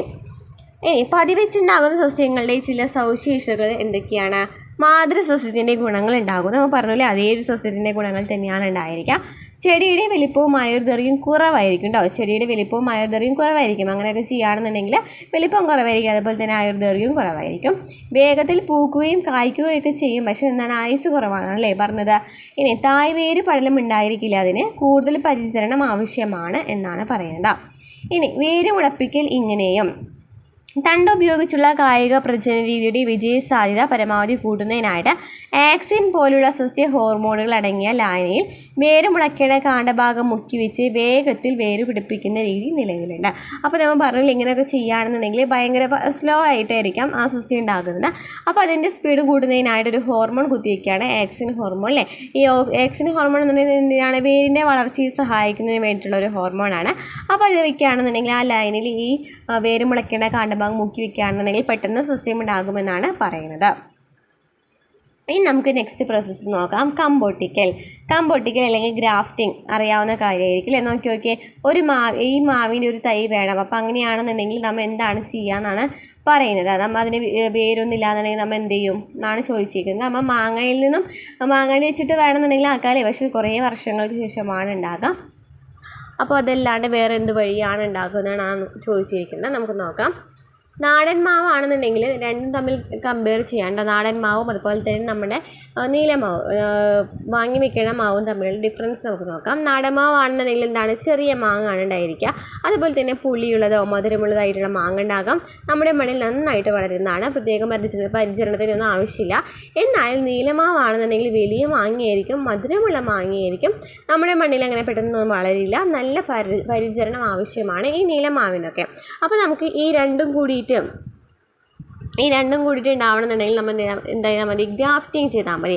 ഈ രണ്ടും കൂടിയിട്ടുള്ള ഒരു വിത്ത് കിട്ടണമെന്നുണ്ടെങ്കിൽ രണ്ടും തമ്മിൽ എന്താണ് ചെയ്താൽ മതി? ഗ്രാഫ്റ്റിംഗ് ചെയ്താൽ മതി. അപ്പോൾ നമ്മൾ എന്ത് ചെയ്യും? നീലം മാവിൻ്റെ ഒരു കമ്പ് നാടൻ മാവിൻ്റെ തൈയിൽ വെച്ച് പിടിപ്പിക്കുകയാണ് ചെയ്യുന്നത്. നീലം മാവിൻ്റെ ഒരു കമ്പ് എന്ന് പറയുന്നത് നാടൻ മാവിൻ്റെ തൈയിൽ വെച്ച് പിടിപ്പിച്ചിട്ട് ഒരു പുതിയ തൈ ഉണ്ടാക്കുന്നതിനാണ് ഗ്രാഫ്റ്റിംഗ് എന്ന് പറയുന്നത്. അപ്പോൾ നമുക്ക് രണ്ടിൻ്റെയും മിശ്രിതമാണല്ലേ കിട്ടുന്നത്. അതായത് ഒരു ചെടിയുടെയും മാത്രമല്ല രണ്ട് ചെടിയുടെയും ഇതാണ് കിട്ടുന്നത്. അപ്പോൾ നമ്മുടെ മണ്ണിൽ അത് നന്നായിട്ട് വളരും. നീലം മാവിൻ്റെ മാങ്ങ ലഭിക്കുകയും ചെയ്യും. കാരണം അതിൻ്റെ എന്താണ് ചെയ്തത്? നീലമാവിൻ്റെ കമ്പെടുത്തിട്ട് നാടൻ മാവിൻ്റെ ഇതിലാണ് വെക്കുന്നത്. അപ്പോൾ നാടൻ മാവ് നമുക്കറിയാം നമ്മുടെ മണ്ണിൽ നന്നായിട്ട് വളരുന്നുള്ളത്, കാരണം അതിന് കമ്പെടുത്തിട്ടാണല്ലേ വെച്ചിരിക്കുന്നത്. ഇനി നീലമാവിൻ്റെ മാങ്ങ നമുക്ക് ലഭിക്കുകയും ചെയ്യും. അപ്പോൾ അതിനെയാണ് നമ്മൾ പറയുന്നത് ഗ്രാഫ്റ്റിംഗ് എന്ന് പറയുന്നത്. ഇപ്പോൾ കൂടുതലായിട്ടും അങ്ങനെ ഗ്രാഫ്റ്റിംഗ് ചെയ്തിട്ടുള്ള തൈകളൊക്കെ വരുന്നുണ്ട് അല്ലേ. കൃഷിഭവനിൽ നിന്നൊക്കെ നമുക്ക് കൂടുതൽ അങ്ങനത്തെ ചെടികൾ ലഭിക്കുന്നതാണ്. ഇനി കമ്പൊട്ടിക്കാം. എങ്ങനെയാണ് കമ്പൊട്ടിക്കുന്നതെന്ന് പറഞ്ഞിട്ടുണ്ട്, നമുക്ക് നോക്കാം. 6 മാസം മുതൽ 1 വർഷം വരെ പ്രായമുള്ള ഒരു മൂവാണ്ടൻ മാവിൻ്റെ തൈ തിരഞ്ഞെടുക്കുക. വേരോട് കൂടി ഈ ചെടിയെ റൂട്ട് സ്റ്റോക്ക് എന്നാണ് പറയുന്നത്. അപ്പോൾ നമ്മളൊരു മൂവാണ്ടൻ മാവിനെ വെച്ചിട്ടാണ് നമ്മൾ നോക്കുന്നത്. അപ്പോൾ അങ്ങനെയാണെന്നുണ്ടെങ്കിൽ അതിൻ്റെ വേരോട് കൂടിയിട്ടുള്ള ഒരു ചെടിയാണ് നമ്മൾ എടുക്കേണ്ടത്. അതിനെയാണ് നമ്മൾ എന്ന് പറയുന്നത് റൂട്ട് സ്റ്റോക്ക് എന്ന് പറയുന്നത്. റൂട്ട് എന്നുള്ള പേരിൽ തന്നെ ഉണ്ടല്ലേ, വേരോട് കൂടിയ ചെടിയാണ് റൂട്ട് സ്റ്റോക്ക് എന്ന് പറയുന്നത്. അപ്പോൾ നമുക്ക് റൂട്ട് സ്റ്റോക്ക് നൽകിയിട്ടുണ്ട് കേട്ടോ. വേരോട് കൂടിയൊരു ചെടി നമ്മൾ എടുത്തിട്ടുണ്ട്. ഇനി എന്താണ്? നല്ല കായ്ഫലമുള്ള നീലം മാവിൽ നിന്ന് റൂട്ട് സ്റ്റോക്കിൻ്റെ അതേ വണ്ണമുള്ളൊരു കമ്പ് മുറിച്ചെടുക്കുക. അപ്പോൾ നമ്മൾ ഇതിനെ സയൺ എന്നാണ് പറയുന്നത്. അതായത് നമ്മളൊരു നീലമാവാണല്ലേ ഒട്ടിച്ച് ചേർക്കാനായിട്ട് പോകുന്നത്. അപ്പോൾ ഈ നീലമാവിൻ്റെ റൂട്ട് സ്റ്റോക്കിൻ്റെ അതേ വണ്ണമുള്ളൊരു കമ്പ് മുറിച്ചെടുക്കാൻ വേണ്ടിയിട്ട് നോക്കി ഒരു കമ്പ് മുറിച്ചെടുത്തിട്ടുണ്ട് കേട്ടോ. നമുക്ക് ആ പിക്ചറിൽ കാണാനായിട്ട് പറ്റില്ല. ഒരു വണ്ണമുള്ളൊരു കമ്പ് മുറിച്ചെടുത്തിട്ടുണ്ട്. അതിന് നമ്മൾ സയൺ എന്നാണ് പറയുന്നത്. പുതിയ മുകുളങ്ങൾ വരാൻ തുടങ്ങിയ കമ്പാണ് സയണായിട്ട് തിരഞ്ഞെടുക്കുന്നത്. അപ്പോൾ നോക്കി ചെറിയ മുകുളങ്ങൾ വരുന്ന ഒരു കമ്പനായിരിക്കണം തിരഞ്ഞെടുക്കുന്നത് കേട്ടോ. ഒട്ടിക്കാൻ വേണ്ടി തിരഞ്ഞെടുക്കുന്നത് എന്തായിരിക്കണം? പുതിയ പുതിയ മുകുളങ്ങൾ പോലെ വരുന്ന ചെറിയ സസ്യത്തിനെ ആയിരിക്കണം തിരഞ്ഞെടുക്കുന്നത്. അതിനെ നമ്മൾ സയൺ എന്ന് പറയുന്നത്. കമ്പൊട്ടിക്കാനായിട്ട് റൂട്ട് സ്റ്റോക്കിൻ്റെ അടിവശത്ത് നിന്ന് 15 സെൻറ്റിമീറ്റർ മുകളിൽ മുറിച്ച് മാറ്റണം. അപ്പം നമുക്കറിയാമല്ലേ, നമ്മൾ മൂവാണ്ട മാവിനാണ് ആക്കുന്നത്. അപ്പോൾ മൂവാണ്ട മാവിനെ അതിൻ്റെ മുകളിൽ നിന്നും ഒരു 15 സെൻറ്റിമീറ്റർ മുകളിൽ വെച്ച് മുറിച്ച് മാറ്റാണ് ചെയ്യുന്നത്. എന്നിട്ട് ആ റൂട്ട് സ്റ്റോക്കിൻ്റെ ഭാഗത്ത് നടുവിൽ കത്തി ഉപയോഗിച്ച് 4 സെൻറ്റിമീറ്റർ നീളത്തിൽ താഴേക്ക് മുറിക്കുന്നു. അപ്പോൾ എന്താണ് ചെയ്ത് ആദ്യം തന്നെ പകുതി മുറിച്ച് മാറ്റി എന്നിട്ട് നീളത്തിൽ താഴേക്ക് മുറിക്കുകയാണ് ചെയ്യുന്നത്. അങ്ങനെ സയണിൻ്റെ അടിഭാഗം 2 വശവും ചിത്രത്തിൽ കാണുന്നത് പോലെ ചെരിച്ച് ചെത്തണം. നോക്കി, ചെരിച്ച് ചെത്തിയിട്ടുണ്ട്. സയൺ എന്ന് പറയുന്നത് 2 വശം ചെരിച്ച് ചെത്തിയിട്ടുണ്ട്. റൂട്ട് സ്റ്റോക്കിൽ ഉണ്ടാക്കിയ വിടവിലേക്ക് സയൺ തിരികെ വെച്ച് പോളിത്തീൻ ടേപ്പ് ഉപയോഗിച്ച് ചുറ്റിക്കെട്ടണം. സയൺ സ്റ്റോക്കിനോട് ഒട്ടി വളർന്നു കഴിഞ്ഞാൽ ചെടി സൗകര്യപ്രദമായ സ്ഥലത്തേക്ക് മാറ്റി നടാം. അങ്ങനെ ഒരു ചെറിയൊരു ഗ്യാപ്പ് വന്നിട്ടുണ്ടായിരിക്കില്ലേ? അപ്പോൾ ആദ്യത്തെ ചെടിയിൽ നമ്മൾ നടുക്ക് കീറിയിട്ടുണ്ടായിരുന്നു. അപ്പോൾ നടുക്ക് കീറിയ അതിൻ്റെ ഉള്ളിലേക്ക് എന്ത് ചെയ്യാണ്, ഈ നമ്മൾ ചെറിയ അങ്ങോട്ടും ഇങ്ങോട്ടൊക്കെ ചെറിയ സൈഡായിട്ട് മുറിച്ച് മാറ്റിയിട്ടുണ്ടായിരുന്ന കമ്പുണ്ടല്ലോ, സയൺ എന്ന് പറയുന്നത്, നമ്മൾ നീലമാവിൻ്റെ എടുത്തിട്ടുണ്ടെന്ന് പറഞ്ഞിട്ട് അത് ഇതിൻ്റെ ഉള്ളിലേക്ക് ഒന്ന് ഇറക്കുകയാണെന്നിട്ട് ഒന്ന് പൊതിഞ്ഞ് വെക്കുകയാണ് ചെയ്യുന്നത്. അങ്ങനെയാണ് പുതിയ ഈ ഗ്രാഫ്റ്റിംഗ് എന്ന് പറയുന്ന ഗ്രാഫ്റ്റിംഗ് തൈകളൊക്കെ ഉണ്ടാകുന്നത്. അപ്പോൾ നമുക്ക് നോക്കാം. ഗുണമേന്മയുള്ള ഒരു സസ്യത്തിൻ്റെ കമ്പ് അതേ വർഗ്ഗത്തിൽപ്പെട്ട വേരോട് കൂടിയ മറ്റൊരു സസ്യത്തിൽ ഒടിച്ചു ചേർത്ത് മികച്ച ഇനം തൈ ഉൽപ്പാദിപ്പിക്കുന്ന രീതിയാണ് കമ്പൊട്ടിക്കൽ എന്ന് പറയുന്നത്. ഗുണമേന്മയുള്ള ഒരു സസ്യത്തിൻ്റെ കമ്പ് എന്ന് പറയുന്നത് എന്ത് ചെയ്തു, അതേ വർഗ്ഗത്തിൽപ്പെട്ട വേരോട് കൂടിയ മറ്റൊരു സസ്യത്തിൽ ഒട്ടിച്ചു ചേർത്തു അല്ലേ നമ്മൾ. അതിനെയാണ് ഗ്രാഫ്റ്റിംഗ് എന്ന് പറയുന്നത്, അല്ലെങ്കിൽ കമ്പൊട്ടിക്കൽ എന്ന് പറയുന്നത്. ഒട്ടിക്കാനായിട്ട് തിരഞ്ഞെടുക്കുന്ന വേരോട് കൂടിയ ചെടിയെ നമ്മൾ റൂട്ട് സ്റ്റോക്ക് എന്ന് പറയും. അതുപോലെ ഒട്ടിക്കുന്ന കമ്പി നമ്മൾ എന്ന് പറഞ്ഞു സയൺ എന്നും പറയുന്നു. കമ്പൊട്ടിക്കൽ വഴി തൈ ഉണ്ടാക്കുന്നതിന് നേട്ടങ്ങൾ എന്തൊക്കെയായിരിക്കും? വേഗത്തിൽ പൂക്കുകയും കായ്ക്കുകയും ചെയ്യും. നമ്മൾ കമ്പ് വെച്ചിട്ട് ഒട്ടിക്കുകയാണെന്നുണ്ടെങ്കിൽ വേഗത്തിൽ കായ്ക്കുകയും അതുപോലെ തന്നെ പൂക്കുകയും ചെയ്യും. അതുപോലെ തന്നെ എന്താണ് പിന്നത്തെ ഡിഫറൻസ് എന്ന് പറയുന്നത്, പിന്നെ എന്തൊക്കെയാണ് ഉണ്ടാകുക? അതുപോലെ തന്നെ നമ്മൾ 6 മാസം മുതൽ 1 വർഷം പ്രായമുള്ള ഒരു മൂവാണ്ട മാവിൻ്റെയാണ് നമ്മൾ എടുത്തത്. അതായത് ചെറിയ പ്രായമുള്ള മൂവാണ്ട മാവിനാണ് നമ്മൾ എടുത്തിട്ടുണ്ടായിരുന്നതെന്ന് കൂടിയും ആലോചിച്ച് വെക്കാം. അതുപോലെ തന്നെ വേഗത്തിൽ പൂക്കുന്നു പറഞ്ഞു. അതുപോലെ തന്നെ കുറഞ്ഞ പരിചരണം മതിയാകും അല്ലേ? നമുക്ക് രണ്ടിനും കൂടി മിശ്രിതമാണ്. അപ്പോൾ നമുക്കറിയാം കുറഞ്ഞ പരിചരണം, നമുക്ക് നാടൻ മാവിന് അധികം പരിചരണത്തിന് ആവശ്യമൊന്നുമില്ല. അതാണ് പറയുന്നത് കുറഞ്ഞ പരിചരണം മതി, നമ്മുടെ മണ്ണിൽ അത് നന്നായിട്ട് വളരും എന്നൊക്കെയാണ് പറയുന്നത്. അപ്പോൾ കമ്പൊട്ടിക്കൽ വഴി ഉണ്ടാക്കിയ മാവിൻ്റെ കുറഞ്ഞ കാലം കൊണ്ട് പൂക്കുകയും കായ്ക്കുകയും ചെയ്യുന്നത് എന്തുകൊണ്ടായിരിക്കാം? നമ്മൾ രണ്ടും കൂടിയിട്ടാണല്ലേ ചെയ്യുന്നത്. മറ്റേ നീലമാവിനാണെന്നുണ്ടെങ്കിൽ പെട്ടെന്ന് പൂക്കുകയും കായ്ക്കുകയും ചെയ്യുന്നുണ്ട്. അത് കാരണമാണ് അത് രണ്ടും കൂടിയിട്ട് ഒരുമിച്ച് ഒട്ടിച്ച് വെച്ചിട്ടുണ്ടായിരുന്നത്. സയനായി എടുക്കുന്ന കമ്പ് മൂപ്പെത്തിയില്ലെങ്കിൽ കായ്കളുണ്ടാകാൻ കൂടുതൽ കാലം വേണ്ടി വരും അല്ലേ? മൂപ്പെത്തിയിട്ടുണ്ടാകണം എന്ന് നമ്മൾ പറഞ്ഞിട്ടുണ്ടായിരുന്നു ഓൾറെഡി. അപ്പോൾ അതാണ് ഇവിടെ പറയുന്നത്. ഇനി നെക്സ്റ്റത്തെ പ്രോസസ്സാണ് മുകുളം ഒട്ടിക്കൽ എന്ന് പറയുന്നത്, ബഡ്ഡിങ് എന്ന് പറയുന്നത്. മുകുളം ഒട്ടിക്കൽ വെച്ചാൽ എന്താണെന്ന് നോക്കാം. കമ്പിന് പകരം മുകുളമാണ് നമ്മൾ എടുക്കുന്നത്. നമ്മൾ ഇത്ര നേരം എടുത്തിരുന്നത് കമ്പായിരുന്നല്ലോ എടുത്തിട്ടുണ്ടായിരുന്നത്, പക്ഷേ മുകുളം എടുക്കുന്നതിനാണ് മുകുളം ഒട്ടിക്കൽ എന്ന് പറയുന്നത്. അപ്പോൾ നമ്മൾ നോക്കി, മികച്ച തൈകൾ മിതമായ വിലയ്ക്ക് അതുപോലെ തന്നെ കൂടുതൽ ഉൽപ്പാദനം കട്ടിയുള്ള പാലിനൊക്കെ പറഞ്ഞിട്ട് ഒരു പിക്ചർ നൽകിയിട്ടുണ്ടല്ലേ, നമുക്ക് നോക്കാം എന്താണെന്നുള്ളത്. മുകുളം ഒട്ടിക്കൽ എന്ന് വെച്ചാൽ എന്താണ്? ഗുണമേന്മയുള്ള ഒരു സസ്യത്തിൻ്റെ മുകുളം അതേ വർഗ്ഗത്തിൽപ്പെട്ട വേരോട് കൂടിയ മറ്റൊരു സസ്യത്തിൽ ഒട്ടിച്ചു ചേർത്ത് മികച്ച നടീൽ വസ്തു ഉണ്ടാക്കുന്ന രീതിയാണ് മുകുളം ഒട്ടിക്കൽ എന്ന് പറയുന്നത്. നമ്മൾ നേരത്തെ പറഞ്ഞ പോലെ തന്നെ സെയിം പ്രോസസ്സ് തന്നെ അല്ലേ, പക്ഷേ എന്താണ് മുകുളമാണ് എടുക്കുന്നത്. ഗുണമേന്മയുള്ള ഒരു സസ്യത്തിൻ്റെ മുകുളം അതേ വർഗ്ഗത്തിൽപ്പെട്ട വേരോട് കൂടിയ മറ്റൊരു സസ്യത്തിൽ ഒട്ടിച്ചു ചേർത്ത് മികച്ച നടീൽ വസ്തു ഉണ്ടാക്കുന്ന രീതിയാണ് മുകുളം ഒട്ടിക്കൽ എന്ന് പറയുന്നത്. നമ്മൾ ഡീറ്റെയിൽ ആയിട്ട് പറയേണ്ട കാര്യമൊന്നുമില്ല അല്ലേ, നമുക്ക് നോക്കി വായിച്ച് നോക്കാം. നല്ല ഇനം പ്ലാവിൻ്റെ ശിഖരത്തിൽ നിന്നും മുകുളം തൊലിയോടുകൂടി ചെത്തിയെടുക്കുക, ഇതിനെയാണ് സയൺ എന്ന് പറയുന്നത്. നമ്മൾ നേരത്തെ പറഞ്ഞെന്തായിരുന്നു, ഒരു കമ്പായിരുന്നു എടുത്തിട്ടുണ്ടായിരുന്നത്. അപ്പോൾ അതിനെ സയൺ എന്ന് പറഞ്ഞു. ഇത് നമ്മൾ മുകുളം എടുക്കുന്ന കാരണം ആ മുകുളത്തിനെയാണെന്ന് പറയുന്നത് സയൺ എന്ന് പറയുന്നത്. ചട്ടിയിലോ ഗ്രോ ബാഗിലോ വളർത്തിയ നാടൻ ഇനത്തിൽപ്പെട്ട പ്ലാവിൻ തൈയിൽ നിന്ന്, പ്ലാവാണ് എടുത്തിരിക്കുന്നത്. അത് നമുക്കറിയാം റൂട്ട് സ്റ്റോക്കാണല്ലേ. ആ വേരോട് കൂടിയ ചെടിയായി കാരണം നമ്മൾ ഇതിനെ റൂട്ട് സ്റ്റോക്ക് എന്ന് പറയും. ആ മുകുളം ഒട്ടിക്കാനുള്ള സ്ഥലത്തിനുള്ള പുറന്തൊലി ചെത്തി മാറ്റാണ് ചെയ്യുന്നത്. എന്നിട്ട് ആ നമ്മൾ തൊഴിൽ നീക്കിയ ഭാഗമുണ്ടല്ലോ, അവിടെ നമ്മൾ എന്ത് ചെയ്യും, ഈ സൈഡിൽ അതായത് ഈ മുകുളം വെച്ചിട്ട് ഒട്ടിക്കുകയാണ് ചെയ്യുന്നത്. എന്നിട്ട് നമ്മൾ പോളിത്തീൻ കവർ കൂടെ പൊതിയാണല്ലേ ചെയ്യുന്നുണ്ട്. എന്നിട്ട് മുകളിലുള്ള ഭാഗം മുറിച്ച് മാറ്റി, നമുക്ക് വരികയാണെന്നുണ്ടെങ്കിൽ ആ ഭാഗം മുറിച്ച് മാറ്റിയിട്ട് നമുക്ക് പുതിയ ചെടി നടാവുന്നതാണ്. നമ്മുടെ നാടൻ റോസിലൊക്കെ എന്താണ് ചെയ്യുന്നത്, ഇങ്ങനെയാട്ടോ ചെയ്യുന്നത്. മുകളിലൊട്ടിക്കലെയാണ് കൂടുതലായിട്ട് ചെയ്യുന്നത്. നാടൻ റോസിലൊക്കെയാണ് ചെയ്യുന്നത് കേട്ടോ. ഇനി എന്താണ് വർഗ്ഗസങ്കരണം അല്ലെങ്കിൽ ഹൈബ്രിഡൈസേഷൻ എന്ന് വെച്ചാൽ എന്താണ്? വർഗ്ഗസങ്കരണം എന്ന് വെച്ചാൽ എന്താണ്? നമുക്ക് നൽകിയിട്ടുണ്ട് അല്ലേ, ഒരു പിക്ചർ നൽകിയിട്ടുണ്ട്. നമ്മൾ നാടൻ മുളക് നൽകിയിട്ടുണ്ട്, അതുപോലെ തന്നെ ഈ മുളക് നൽകിയിട്ടുണ്ട് അല്ലേ. അപ്പോൾ നമുക്ക് എന്താണ് ഡിഫറൻസ് നമുക്ക് നോക്കി. നാടൻ മുളകിലാണെന്നുണ്ടെങ്കിൽ അങ്ങനെ അധികം പൂക്കളൊന്നും ഉണ്ടാവണില്ല അല്ലേ, കായ്കൾ അധികം മുളകൊന്നും ഉണ്ടാകുന്നില്ല.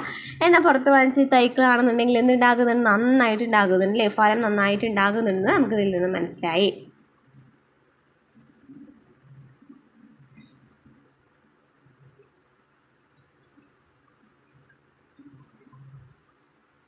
ഇനി എന്താണ് സ്വപരാഗണം അല്ലെങ്കിൽ പരപരാഗണം എന്ന് വെച്ചാൽ നമുക്കറിയാം അല്ലേ, പരാഗണം വഴിയാണ് വിത്ത് ഉണ്ടാകുന്നത്. നമ്മൾ എല്ലാ ക്ലാസ്സുകളിലും പഠിക്കുന്നതാണ്.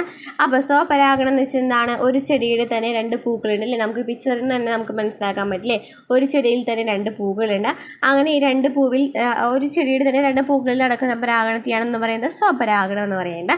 അതല്ല രണ്ട് ചെടിയുടെ വെവ്വേറെയുള്ള പൂക്കളാണെന്നുണ്ടെങ്കിൽ അവ തമ്മിൽ നടക്കുന്നതിനാണെന്ന് പറയുന്നത് പരപരാഗണം എന്ന് പറയുന്നത്. പരപരാഗണം എന്ന് പറയുന്നത്. അപ്പോൾ രണ്ട് ചെടികളാണെന്നുണ്ടെങ്കിൽ നമുക്ക് എന്ത് ചെയ്യാം, ഒരേ സസ്യത്തിലുള്ള രണ്ട് ചെടികളാണെന്നുണ്ടെങ്കിൽ അതിന് നമ്മൾ സ്വപരാഗണം എന്ന് പറയും. പരാഗണം നടക്കുകയാണെന്നുണ്ടെങ്കിൽ രണ്ട് ഡിഫറൻസ് ചെടിയുടെ തമ്മിലുള്ള എന്താണ് പരാഗണം നടക്കുകയാണെന്നുണ്ടെങ്കിൽ അതിനെ പരപരാഗണം എന്ന് പറയും. ആ പേരിൽ തന്നെ അല്ലേ സ്വപരാഗണം എന്ന് വെച്ചാൽ സ്വയമുള്ളത്, സ്വയമായിട്ട് പരാഗണം ചെയ്യുന്നു എന്ന് പറയാം. ഇനി നെക്സ്റ്റ് എന്താണ് കൃത്രിമ പരാഗണം എന്ന് വെച്ചാൽ? കൃത്രിമ പരാഗണം എന്ന് വെച്ചാൽ എന്താണ്? നമുക്കറിയാം സ്വപരാഗണം പരപരാഗണം നടക്കണമെന്ന് പറഞ്ഞു. എന്നാൽ കൃത്രിമമായിട്ട് പരാഗണം നടത്തിയിട്ട് നമുക്ക് ഓരോ ചെടികൾ ഉണ്ടാക്കാമെന്നാണ് പറയുന്നത്. എങ്ങനെയാണെന്ന് നമുക്ക് നോക്കാം. സ്വപരാഗണം തടയുന്നതിന് കൃത്രിമ പരാഗണം നടത്തേണ്ട പൂവിലെ കേസരങ്ങൾ മുറിച്ച് മാറ്റുന്നു. കേസരങ്ങൾ നോക്കിയേ, കേസരങ്ങൾ മുറിച്ച് മാറ്റാണ് ചെയ്യുന്നത്. നമുക്ക് കേസരവും ചെനിയിപ്പുഴും തണ്ട് അണ്ടമണ്ടാശയം ഒക്കെ എന്താണെന്ന് നമ്മൾ ഡീറ്റെയിൽ ആയിട്ട് ഓൾറെഡി എടുത്തിട്ടുണ്ട് കേട്ടോ. അത് കാരണം ഇത്രയും ഡീറ്റെയിൽ ആയിട്ട് പറയാറുണ്ട്.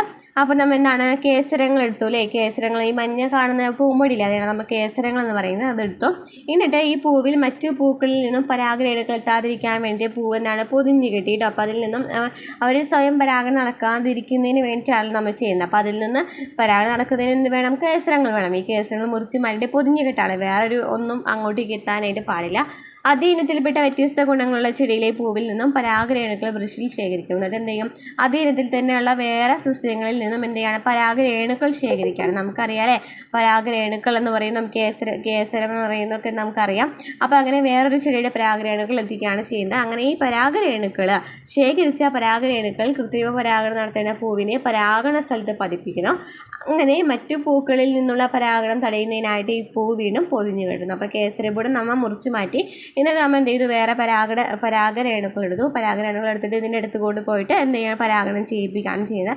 എന്നിട്ട് വീണ്ടും പൊതിഞ്ഞ് കെട്ടാണ് വേറൊരു ഒന്നും ഉണ്ടാവുന്നതിനായിട്ട്, വേറെ എങ്ങനെയും പരാഗണം നടക്കാതിരിക്കുന്നതിനായിട്ട്. അപ്പോൾ എന്താണ് വർഗ്ഗസങ്കരണം എന്ന് വെച്ചാൽ എന്നാണ് പറഞ്ഞു വരുന്നത്. ഒരേ വർഗ്ഗത്തിൽപ്പെട്ടതും വ്യത്യസ്ത ഗുണങ്ങളുള്ളതുമായ രണ്ട് ചെടികൾ തമ്മിൽ കൃത്രിമ പരാഗണം നടത്തി രണ്ടിൻ്റെയും ഗുണങ്ങൾ ചേർന്ന പുതിയ വിത്തുകൾ ഉൽപ്പാദിപ്പിക്കുന്ന രീതിയാണ് വർഗ്ഗസങ്കരണം എന്ന് പറയുന്നത്. ഒരേ വർഗ്ഗത്തിൽപ്പെട്ടതും വ്യത്യസ്ത ഗുണങ്ങളുള്ളതുമായ രണ്ട് ചെടികൾ തമ്മിൽ കൃത്രിമ പരാഗണം നടത്തി അതിന് രണ്ടിൻ്റെയും ഗുണങ്ങൾ ചേർന്ന പുതിയ വിത്തുകൾ ഉണ്ടാകുന്ന രീതിയാണ് വർഗ്ഗസങ്കരണം എന്ന് പറയുന്നത്. ഇങ്ങനെ ഉണ്ടാക്കുന്ന വിത്തുകളിൽ നിന്ന് ഗുണമേന്മയുള്ള വിത്തുകൾ തിരഞ്ഞെടുക്കുന്നു. ഇവയാണ് സങ്കരീനം വിത്തുകൾ എന്ന് പറയുന്നത്. അങ്ങനെ കുറേ വിത്തുകൾ ഉണ്ടാകും, അതിൽ നല്ല എണ്ണം വിത്തുകൾ തിരഞ്ഞെടുക്കുന്നതിനാണ് സങ്കരീനം വിത്തുകൾ എന്ന് പറയുന്നത്. അപ്പോൾ ഞാൻ ചെയ്യുന്നത് ഒരേ വർഗ്ഗത്തിൽപ്പെട്ടതും രണ്ട് വ്യത്യസ്ത ഗുണങ്ങളായിരിക്കാം. അപ്പോൾ ഒരേ വർഗ്ഗത്തിലാണ് രണ്ട് വ്യത്യസ്ത ഗുണങ്ങളാണ്. അപ്പോൾ അത് തമ്മിൽ കൃത്രിമ പരാഗണം നടക്കുകയാണെന്നുണ്ടെങ്കിൽ എന്ത് ചെയ്യാം? ഈ രണ്ട് സസ്യത്തിൻ്റെയും ഗുണങ്ങൾ ലഭിക്കും അല്ലേ. അങ്ങനെ ലഭിക്കുന്ന പുതിയ സസ്യത്തെയാണ് വർഗ്ഗസങ്കരണം എന്ന് പറയുന്നത്. അങ്ങനെ ലഭിക്കുന്ന വിത്തുകളെയാണ് സങ്കരീനം വിത്തുകൾ, നല്ല വിത്തുകളെയാണ് സങ്കരീനം വിത്തുകൾ എന്ന് പറയുന്നത്. അപ്പോൾ എപ്പോഴും ചോദിക്കാറുള്ള ഒരു ഭാഗമാണ്. ഇനി നെക്സ്റ്റ് പറയുന്നത് ഇമ്പോർട്ടൻ്റ് ആണ്, വെരി വെരി ഇമ്പോർട്ടൻ്റ് ആണ്, പഠിച്ചു വെക്കണം. ഇനി മുളകിൻ്റെ സങ്കരീന വിത്തുകൾ ഏതൊക്കെയാണ്? ഉജ്ജ്വല, ജ്വാലാമുഖിയൊക്കെയാണ് മുളകിൻ്റെ സങ്കരീന വിത്തുകൾ എന്ന് പറയുന്നത്. ഇനി പയറിൻ്റെ എന്താണ്? ജ്യോതിക, ഭാഗ്യലക്ഷ്മിയാണ്. പയറിൻ്റെ ജ്യോതിക, ഭാഗ്യലക്ഷ്മി. നെല്ല് പവിത്ര, അന്നപൂർണ. തെങ്ങ് ചന്ദ്രലക്ഷ, ചന്ദ്രശങ്കര. വെണ്ട സൽകീർത്തി, കിരൺ. അപ്പം മുളകിന് എന്താണ്? ഉജ്ജ്വല, ജ്വാലാമുഖി. പയറ് ജ്യോതിക, ഭാഗ്യലക്ഷ്മി. നെല്ല് പവിത്ര, അന്നപൂർണ. തെങ്ങ് ചന്ദ്രലക്ഷ, ചന്ദ്രശങ്കര. വെണ്ട സൽകീർത്തി, കിരൺ. ഒന്നുകൂടി പഠിച്ചു വയ്ക്കാം. മുളക് ഉജ്ജ്വല, ജ്വാലാമുഖി. പയർ ജ്യോതിക, ഭാഗ്യലക്ഷ്മി. നെല്ല് പവിത്ര, അന്നപൂർണ. തെങ്ങ് ചന്ദ്രലക്ഷ, ചന്ദ്രശങ്കര. വെണ്ട സൽകീർത്തി, കിരൺ. നമുക്ക് ഈ ചന്ദ്രലക്ഷയും ഭാഗ്യലക്ഷ്മിയും ഒക്കെ നൽകിയിട്ടുണ്ട്. ഇനി എപ്പോഴും ചോദിക്കാറുണ്ടല്ലേ, കേരള കാർഷിക സർവകലാശാല എവിടെയാണ്? മണ്ണുത്തിയിലാണ്. തൃശ്ശൂരുള്ള മണ്ണുത്തിയിലാണ് കേരള കാർഷിക സർവകലാശാല സ്ഥിതി ചെയ്യുന്നത്. കേരളത്തിലെ ഏറ്റവും പ്രധാനപ്പെട്ട കാർഷിക ഗവേഷണ കേന്ദ്രമാണ് കേരള കാർഷിക സർവകലാശാല. വിവിധയിനം വിളകൾ, മൃഗങ്ങൾ, പക്ഷികൾ മുതലായവയെക്കുറിച്ചുള്ള ഗവേഷണങ്ങളും വിജ്ഞാന വ്യാപന പരിപാടികളുമാണ് മുഖ്യ പ്രവർത്തനങ്ങൾ. കേരള കാർഷിക സർവകലാശാലയുടെ പ്രാദേശിക ഗവേഷണ കേന്ദ്രങ്ങൾ സംസ്ഥാനത്തിന്റെ വിവിധ ഭാഗങ്ങളിൽ പ്രവർത്തിക്കുന്നുണ്ട്. ഇനി കേന്ദ്ര കിഴങ്ങുവിള ഗവേഷണ കേന്ദ്രം എവിടെയാണ്? ശ്രീകാര്യം, തിരുവനന്തപുരത്താണ് കേന്ദ്ര കിഴങ്ങുവിള ഗവേഷണ കേന്ദ്രം. കിഴങ്ങ് വർഗ്ഗങ്ങളെ പറ്റിയുള്ള പഠനവും അവയുടെ ഉൽപ്പാദനവുമാണ് ഇവിടെ നടക്കുന്നത്. Rubber research institute, Kottayam. അത്യുൽപാദന ശേഷിയുള്ളതും വിവിധ ഭൂവിഭാഗങ്ങൾക്ക് അനുയോജ്യമായ റബ്ബർ ഇനങ്ങൾ വികസിപ്പിക്കുന്നു. റബ്ബർ റിസർച്ച് ഇൻസ്റ്റിറ്റ്യൂട്ട് സ്ഥിതി ചെയ്യുന്ന എവിടെയാണ്? കോട്ടയത്താണ്. കേന്ദ്ര തോട്ടവിള ഗവേഷണ കേന്ദ്രം എവിടെയാണ്? കാസർഗോഡാണ്. തെങ്ങ്, കവുങ്ങ്, കൊക്കോ തുടങ്ങിയവയെക്കുറിച്ചുള്ള ഗവേഷണമാണ് ഇവിടെ നടക്കുന്നത്. അപ്പോൾ എന്തൊക്കെയാണ് പറഞ്ഞത്? എന്തൊക്കെയാണ്? കേരള കാർഷിക സർവകലാശാല മണ്ണുത്തി തൃശ്ശൂരാണ്. കേന്ദ്ര കിഴങ്ങുവിള ഗവേഷണ കേന്ദ്രം Sreekaryam, Thiruvananthapuram. Rubber research institute, Kottayam. കേന്ദ്ര തോട്ടവിള ഗവേഷണ കേന്ദ്രം കാസർഗോഡ്. അപ്പോൾ ഇത്രയൊക്കെയാണ്ടോ ഈ ചാപ്റ്ററിൽ പറയുന്നത്. അതുപോലെ തന്നെ വളക്കൂറുള്ള മണ്ണ് എന്ന് പറയുന്നൊരു ഭാഗം വരുന്നുണ്ട്. ആ ഭാഗത്തു നിന്നും കഴിഞ്ഞ എക്സാമിന് ഇപ്പോൾ നടന്ന എക്സാമിന് ചോദിച്ചിട്ടുണ്ടായിരുന്നു കേട്ടോ. ഏതിനായിരുന്നു എന്ന് എനിക്ക് കറക്റ്റായിട്ട് ഓർമ്മ കിട്ടുന്നില്ല. LDC ആയിരുന്നു തോന്നുന്നു. LDC ആയിരുന്നു ഈ ക്വസ്റ്റ്യൻ വന്നിട്ടുണ്ട് കേട്ടോ. നമുക്ക് നോക്കാം. വിത്തും വളവും. നമ്മൾ വളക്കൂറുള്ള മികച്ച വിളവ് ലഭിക്കുന്നതിനായിട്ട് എന്തൊക്കെ കാര്യങ്ങൾ ശ്രദ്ധിക്കണം? വളക്കൂറുള്ള മണ്ണായിരിക്കണം, കീടനിയന്ത്രണമായിരിക്കണം എന്നൊക്കെ നമ്മൾ തുടക്കത്തിൽ പറഞ്ഞിട്ടുണ്ടായിരുന്നു. അപ്പോൾ വളക്കൂറുള്ള മണ്ണെന്ന് പറയുന്നതാണ്ട് ചോദിച്ചിട്ടുണ്ടായിരുന്നത്. ഈ ഒരു ഭാഗമാണ് ചോദിച്ചിട്ടുണ്ടായിരുന്നത്. നല്ല വിളവ് ലഭിക്കാൻ ശരിയായ വളപ്രയോഗം വേണം. അപ്പോൾ നമ്മൾ എന്തൊക്കെയാണ് വളങ്ങൾ ഉപയോഗിക്കുന്നത്? നമ്മൾക്ക് ചാണകം, യൂറിയ, അതുപോലെ തന്നെ എന്താണ് ചകിരിച്ചോറൊക്കെ ഉപയോഗിക്കുന്നുണ്ട് അല്ലേ വളക്കൂറുള്ള മണ്ണിന് വേണ്ടിയിട്ട്. അതുപോലെ തന്നെ വേറെയും കുറച്ച് കാര്യങ്ങളൊക്കെ ഉപയോഗിക്കുന്നുണ്ട്. നമുക്ക് എന്തൊക്കെയാണ് ഉപയോഗിക്കുന്നത് നമുക്ക് നോക്കാം. കമ്പോസ്റ്റ് വളം ഉപയോഗിക്കുന്നുണ്ടല്ലേ. അതുപോലെ തന്നെ എല്ലുപൊടി, കോഴിക്കാഷ്ടം, ആട്ടിൻകാഷ്ടം, മീൻ വളം, മണ്ണിലെ കമ്പോസ്റ്റ്, പച്ചില വളമൊക്കെ എന്താണ് വളമായിട്ട് നമ്മൾ ഉപയോഗിക്കുന്ന കാര്യങ്ങളാണ്. ഇനി നോക്കി ഇവിടെ രാസവളങ്ങളും ജൈവവളങ്ങളും ചോദിച്ചിട്ടുണ്ട്. ഇതായിരുന്നു കേട്ടോ കഴിഞ്ഞ ക്വസ്റ്റ്യൻ പേപ്പറിൽ വന്നിട്ടുണ്ടായിരുന്നത്. കമ്പോസ്റ്റ് വളം എന്ന് പറയുന്നത് എന്താണ്? നമുക്ക് ജസ്റ്റ് വായിച്ച് തന്നെ അറിയാവുന്ന കാര്യങ്ങളാണ്. കമ്പോസ്റ്റ് വളം എന്ന് പറയുന്നത് എന്താണ്? ജൈവവളമാണ്. കമ്പോസ്റ്റ് എന്ന് പറയുന്നത് എന്താണ്? ജൈവവളമാണ്, നമുക്കറിയാവുന്ന കാര്യമാണ്. അപ്പോൾ നമുക്ക് നോക്കാം. ജൈവവളങ്ങളിൽ ഏതൊക്കെ വരാം? കമ്പോസ്റ്റ് വളം വരും. അതുപോലെ തന്നെ എന്താണ്? കോഴിക്കാഷ്ടം വരും അല്ലേ. കോഴിക്കാഷ്ടം എന്ന് പറയുന്നത് എന്താണ്? ജൈവവളമാണ്. എല്ലുപൊടി എന്ന് പറയുന്നത് എന്താണ്? ജൈവവളമാണ്. അതുപോലെ തന്നെ മീൻ വളം, പച്ചില വളം, ആട്ടിൻകാഷ്ടം, മണ്ണിലെ കമ്പോസ്റ്റ്, എല്ലുപൊടി എന്നിവയൊക്കെ എന്താണ്? ഈ ജൈവവളമാണ്. ഇനി രാസവളങ്ങൾ ഏതൊക്കെയാണ്? രാസവളങ്ങൾ എന്ന് പറയുന്നത് NPK വളം എന്ന് പറയുന്നത് എന്താണ്? രാസവളമാണ് അല്ലേ. അമോണിയം നൈട്രേറ്റ്, അമോണിയം സൾഫേറ്റ്, അമോണിയത്തിന് തന്നെ നൈട്രേറ്റ്, സൾഫേറ്റ് എന്നിവയൊക്കെ എന്താണ്? രാസവളമാണ്. സൂപ്പർ ഫോസ്ഫേറ്റ് എന്നിവയൊക്കെ എന്താണ്? ഇത് രാസവളത്തിന് എക്സാമ്പിളാണ്. ഇനി ഹരിതവിപ്ലവത്തിൻ്റെ പിതാവ് ആരാണ്? ഹരിതവിപ്ലവത്തിൻ്റെ പിതാവും കഴിഞ്ഞ ക്വസ്റ്റ്യൻ പേപ്പറിൽ ഉണ്ടായിരുന്നു. നമ്മൾ കഴിഞ്ഞ PSC ആവർത്തിക്കുന്ന ചോദ്യങ്ങൾ, സയൻസ് ചോദ്യങ്ങൾ എന്ന് പറയുന്ന ഒരു ടോപ്പിക്ക് നമ്മൾ ഇതിന് മുമ്പത്തെ ക്ലാസ്സിൽ ചെയ്തിട്ടുണ്ടായിരുന്നു. അതിൽ വന്ന 2 ക്വസ്റ്റ്യൻ ആണല്ലേ. ഒന്ന് പറയുന്നത് എന്തായിരുന്നു? സങ്കരീനം ചോദിച്ചിട്ടുണ്ടായിരുന്നു. അതുപോലെ തന്നെ രണ്ടാമതായിട്ട് ഇപ്പോൾ ജൈവവളം രാസവളം നമ്മളിപ്പോൾ പറഞ്ഞില്ല ആ ഒരു ഭാഗത്ത് നിന്ന് ചോദിച്ചിട്ടുണ്ടായിരുന്നു. മൂന്നാമത് ചോദിച്ചിട്ടുണ്ടായിരുന്നത് ഈ ഒരു ഭാഗമാണ്. ഹരിതവിപ്ലവത്തിൻ്റെ പിതാവ് എന്ന് പറയുന്നത് ആരാണെന്നായിരുന്നു ചോദിച്ചിട്ടുണ്ടായിരുന്നത്? ഡോക്ടർ MS സ്വാമിനാഥനാണ്. ഡോക്ടർ MS സ്വാമിനാഥൻ ഇന്ത്യയിലെ ഹരിതവിപ്ലവത്തിൻ്റെ പിതാവ് എന്നറിയപ്പെടുന്ന കൃഷി ശാസ്ത്രജ്ഞനാണ്. അപ്പോൾ ഈ ചാപ്റ്റർ ഇമ്പോർട്ടൻറ്റ് മനസ്സിലായല്ലോ അല്ലേ.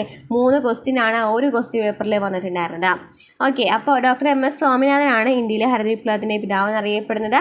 അത്യുൽപാദന ശേഷിയുള്ള വിത്തുകൾ വികസിപ്പിക്കുകയും കർഷകർക്കിടയിൽ പ്രചരിപ്പിക്കുകയും അതുവഴി ഭക്ഷ്യോൽപാദന മേഖലയിൽ കുതിച്ചുചാട്ടം സാധ്യമാക്കുകയും ചെയ്തു. തെക്ക് കിഴക്കേഷ്യയിലെ മിക്ക രാജ്യങ്ങളെയും പട്ടിണിയിൽ നിന്ന് കരകയറ്റിയത് അദ്ദേഹത്തിൻ്റെ പരിശ്രമങ്ങളായിരുന്നു. മാക്സേ വേൾഡ് ഫുഡ് പ്രൈസ്, പത്മഭൂഷൺ എന്നീ പുരസ്കാരങ്ങളും അദ്ദേഹത്തിന് ലഭിച്ചിട്ടുണ്ട്. അപ്പോൾ ഹരിതവിപ്ലവത്തിൻ്റെ പിതാവ് ആരാണ്? Doctor MS സ്വാമിനാഥനാണ്. ഇനി ജൈവവളങ്ങളും രാസവളങ്ങളും തമ്മിൽ എന്തൊക്കെയാണ് ഡിഫറൻസ് നമുക്ക് നോക്കാം. ജൈവവളങ്ങൾ എന്താണ്? ജൈവവസ്തുക്കളിൽ നിന്നാണ് ലഭിക്കുന്നത്. കൂടുതൽ അളവിൽ വേണ്ടി വരും. മണ്ണിന് ദോഷകരമല്ല അല്ലേ. ഒരു നിശ്ചിത ഘടകം മാത്രമായിട്ട് നൽകാനായിട്ട് കഴിയില്ല. രാസവളങ്ങൾ എന്ന് വെച്ചാൽ എന്താണ്? രാസവസ്തുക്കൾ ഉപയോഗിച്ച് വ്യാവസായികമായി നിർമ്മിക്കുന്നു. കുറഞ്ഞ അളവിൽ മതി. അമിതമായ ഉപയോഗം മണ്ണിനെ ഘടനയെ നശിപ്പിക്കും. ആവശ്യമുള്ള ഘടകം മാത്രമാണ് നമ്മൾ അതിനായിട്ട് നൽകുന്നത്. ജൈവവളങ്ങൾക്കും രാസവളങ്ങൾക്കും അതിൻ്റേതായ ഗുണങ്ങളും ദോഷങ്ങളുണ്ട്. ജൈവവളം കൂടുതലും രാസവളം കുറവും ഉപയോഗിക്കുന്ന സമ്മിശ്ര വളപ്രയോഗ രീതിയാണ് നമ്മുടെ ഈ നാട്ടിലെ കർഷകർ പിന്തുടരുന്നത്. അപ്പോൾ നമ്മുടെ നാട്ടിലാണെന്നുണ്ടെങ്കിൽ കൂടുതലും ജൈവവളമാണ് ഉപയോഗിക്കുന്നത്, രാസവളം കുറച്ചാണ് ഉപയോഗിക്കുന്നത്. അങ്ങനെ സമ്മിശ്ര വളപ്രയോഗമാണ് കൂടുതലും കൃഷിക്കാർ ചെയ്യുന്നത്. ഇനി എന്താണ് ജീവാണുവളം അല്ലെങ്കിൽ മൈക്രോബിയൽ ഫെർട്ടിലൈസർ എന്ന് വെച്ചാൽ എന്താണ്? സൂക്ഷ്മജീവികൾ ഉപയോഗപ്പെടുത്തിയുള്ള വളപ്രയോഗ രീതിയാണ് ജീവാണു വളപ്രയോഗം എന്ന് പറയുന്നത്. സ്യൂഡോമോണസ്, അസ്പോസ്പെറിലം എന്നിവ ജീവാണുവളങ്ങൾക്ക് ഉദാഹരണങ്ങളാണ്. സ്യൂഡോമോണസ്, അസ്പോസ്പെറിലം എന്നിവയൊക്കെ എന്താണ്? ജീവാണുവളം അല്ലേ? സൂക്ഷ്മജീവികൾ ഉപയോഗപ്പെടുത്തിയിട്ടുള്ള വളപ്രയോഗ രീതിയാണ് ജീവാണുവളം എന്ന് പറയുന്നത്. ഇനി കീടനിയന്ത്രണത്തിനായിട്ട് നമ്മൾ എന്തൊക്കെയാണ് ഉപയോഗിക്കാറുള്ളത്? രാസകീടനാശിനി തെളിയിക്കാറുണ്ട് അല്ലേ? നമ്മൾ അതുപോലെ തന്നെ അങ്ങനെ ചെയ്യുകയാണെന്നുണ്ടെങ്കിൽ എന്താണ്? പ്രാണികളൊക്കെ സൂക്ഷ്മജീവികളൊക്കെ നശിച്ചു പോകുന്നുണ്ട് അല്ലേ? അതുപോലെ തന്നെ പുകയില കഷായം തെളിയിക്കുന്നുണ്ട് നമുക്കറിയാം. അപ്പോൾ എന്തൊക്കെയാണ് നമുക്ക് നോക്കാം. കീടനിയന്ത്രണ മാർഗ്ഗങ്ങൾ എന്തൊക്കെയാണ്? ജൈവ നിയന്ത്രണം എന്ന് വെച്ചാൽ എന്താണ്? വായിച്ച് നോക്കാം കേട്ടോ നമുക്ക്. വട്ടച്ചാഴി അല്ലെങ്കിൽ ലേഡിബഗ് എന്ന ശബ്ദം ചെടികളിൽ വളരുന്ന പല കീടങ്ങളെയും നശിപ്പിക്കുന്നുണ്ട്.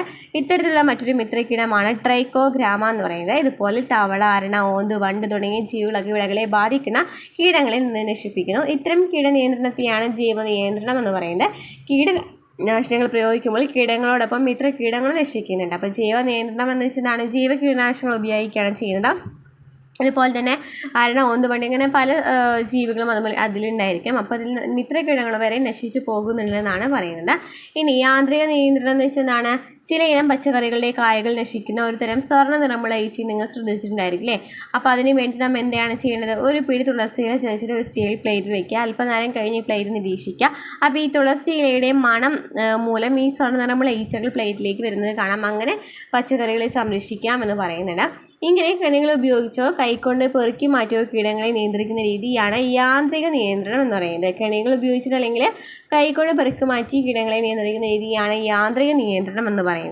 ഇതിന് ഉപയോഗിക്കുന്ന ഒരിനം കെണിയാണ് ഫെറമോൺ എന്ന് പറയുന്നത്. ഫെറമോൺ കെണി മാർക്കറ്റിൽ ലഭ്യമാണ്.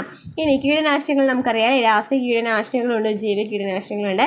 രാസ കീടനാശിനികൾ എന്താണ്? രാസവസ്തുക്കൾ ഉപയോഗിച്ച് നിർമ്മിക്കുന്ന കീടനാശിനികളാണ് രാസ കീടനാശിനികൾ എന്ന് പറയുന്നത്. ജൈവ കീടനാശിനികൾ ഏതൊക്കെയാണ്? പുകയില കഷായം ഇതാണ് രാസ കീടനാശിനികളെ അപേക്ഷിച്ച് ദോഷം കുറഞ്ഞവയാണ് അല്ലേ? പുകയില കഷായം, വേപ്പെണ്ണ എമൽഷൻ, വെളുത്തുള്ളി, കാന്താരി മിശ്രിതം തുടങ്ങിയവയൊക്കെ എന്താണ്? ജൈവ കീടനാശിനികളാണ്. പല ജൈവ കീടനാശിനികളും ഇന്ന് വിപണിയിൽ ലഭ്യമാണ്. ഇനി പുകയില കഷായം എങ്ങനെയാണ് ഉണ്ടാക്കുന്നതെന്നൊക്കെ പറയുന്നുണ്ട്. നമുക്കത് അത്ര ഇമ്പോർട്ടൻസ് ആയിട്ടുള്ള കാര്യമില്ല. 100 ഗ്രാം പുകയില ചെറു കഷ്ണങ്ങളാക്കിയിട്ട് 1.5 ലിറ്റർ വെള്ളത്തിൽ ചേർത്ത് വയ്ക്കാം. അതായത് പുകയില കുറച്ച് വെള്ളത്തിൽ മുക്കി വയ്ക്കുക, എന്നിട്ട് അതിൽ ബാർ സോപ്പ് ലയിപ്പിക്കുക. അങ്ങനെ ആ വെള്ളം ഇരട്ടി വെള്ളം കൂടി ചേർത്തിട്ട് നമുക്ക് ചെടികൾക്ക് ഒഴിക്കാമെന്നാണ് പറയുന്നത്. അങ്ങനെയാണ് പുകയില കഷായം ഉണ്ടാക്കുന്നത്. ഇനി നിർമ്മിത ബുദ്ധിയും കൃഷിയും. നിർമ്മിത ബുദ്ധി ഉപയോഗിച്ച് കീടങ്ങളെ കണ്ടെത്തി ലേസർ ഉപയോഗിച്ച് നശിപ്പിക്കുന്ന രീതി ഇന്ന് ഉപയോഗിക്കുന്നുണ്ട്. അത് പക്ഷേ പരിസ്ഥിതിക്കൊട്ടും ഹാനികരമല്ല എന്നാണ് പറയുന്നത്. ലേസർ ഉപയോഗിച്ച് നശിപ്പിക്കുകയാണ് ചെയ്യുന്നത്. ഇനി മറ്റ് കാർഷിക സംരംഭങ്ങൾ ഏതൊക്കെയാണെന്ന്? സസ്യങ്ങൾ നട്ട് വളർത്തുന്നത് മാത്രമാണോ കൃഷി എന്ന് പറയുന്നത്? അല്ല അല്ലേ? ഇത് ചോദിക്കാറുണ്ട് കേട്ടോ. ഇത് ഇമ്പോർട്ടൻ്റ് ആണ്. ഈ ഭാഗം ഇമ്പോർട്ടൻ്റ് ആണ്. സെറികൾച്ചർ എന്ന് വെച്ചാൽ എന്താണ്? പട്ടുനൂൽപ്പുഴു വളർത്തുന്നതിനെയാണ് സെറികൾച്ചർ എന്ന് പറയുന്നത്.